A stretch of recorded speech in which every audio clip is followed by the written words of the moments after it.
झारखंड विधानसभा के पंचम विधानसभा का 8वां सत्र राज्यपाल के अभिभाषण के साथ शुरू हुआ।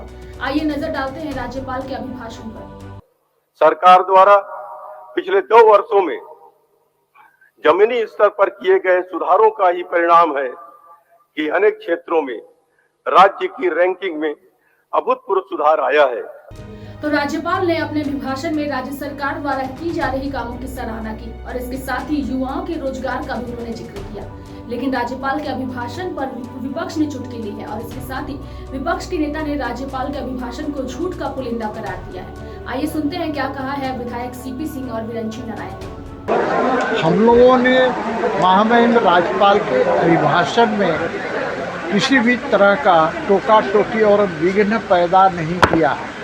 वस्तुतः जो भी बजट महामहिम राज्यपाल महोदय ने पढ़ा वो झूठ का पुलिंदा था, इससे ज़्यादा मैं कुछ नहीं कहूँ। सरकार ने महामहिम राज्यपाल के माध्यम से पूरी तरह झूठ का पुलिंदा अब पढ़वाने का काम किया है। मैंने उस पर विधानसभा की जो कार्य संचालन नियमावली 19(1) है उसके तहत मैंने संशोधन लाया और संशोधन लाकर सरकार का आंख कान खोलने का काम किया। मैंने मांग किया है अध्यक्ष जी से कि इस पर चर्चा कराएं और अब आप सोचिए संशोधन क्यों ना लाई जाए।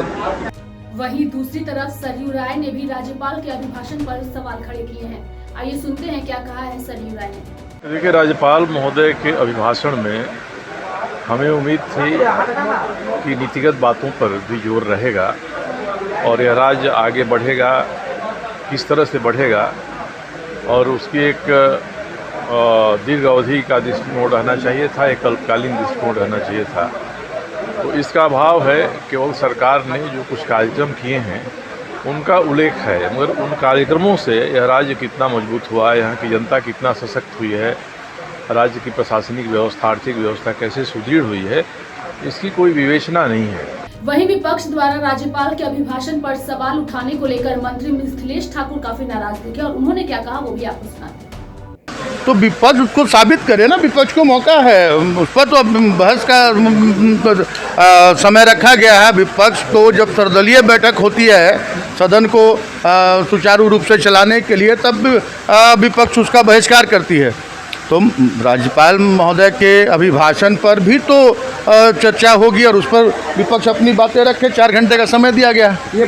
तो आपने सभी नेताओं के बयान को सुना। पंचम विधानसभा का 8वां सत्र राज्यपाल के अभिभाषण से शुरू तो हुआ, लेकिन कहीं न कहीं विपक्ष के नेताओं ने राज्यपाल के अभिभाषण पर ही सवाल खड़े कर दिए।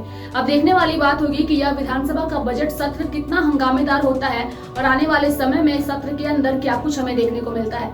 आप देखते रहिए लाइव लगातार। न्यूज अपडेट के लिए आप हमारे चैनल को सब्सक्राइब करें। आप हमें फेसबुक और इंस्टाग्राम पर भी फॉलो कर सकते हैं। बने रहे लगातार.in के साथ।